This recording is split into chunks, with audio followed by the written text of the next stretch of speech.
Друзья, всем привет! В общем, смотрите, здесь гурнасос. Из чего состоит гурнасос? Все же говорят, почему гудит, вот почему гудит. Когда он работает без масла.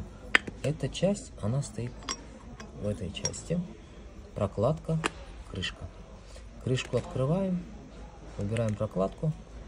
Вот это у нас скоба металлическая, которая вот. И вот эта крыльчатка, она выходит с этих пазов. И, допустим, вот мы установили.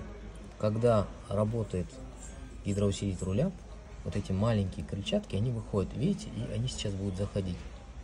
Вот, по физике они заходят и выходят, Видим? Вот в этом положении. Поэтому и гурнасос всегда вот таким образом стоит, чтобы вот этот пальчик, он падал. Смотрите, вот он падает, пальчик, и видите, вот как происходит все. И когда он без масла работает, крыльчатка у него, получается, она портится, и вот этот звук появляется, видите? При большом вращении каждый этот падает, выходит.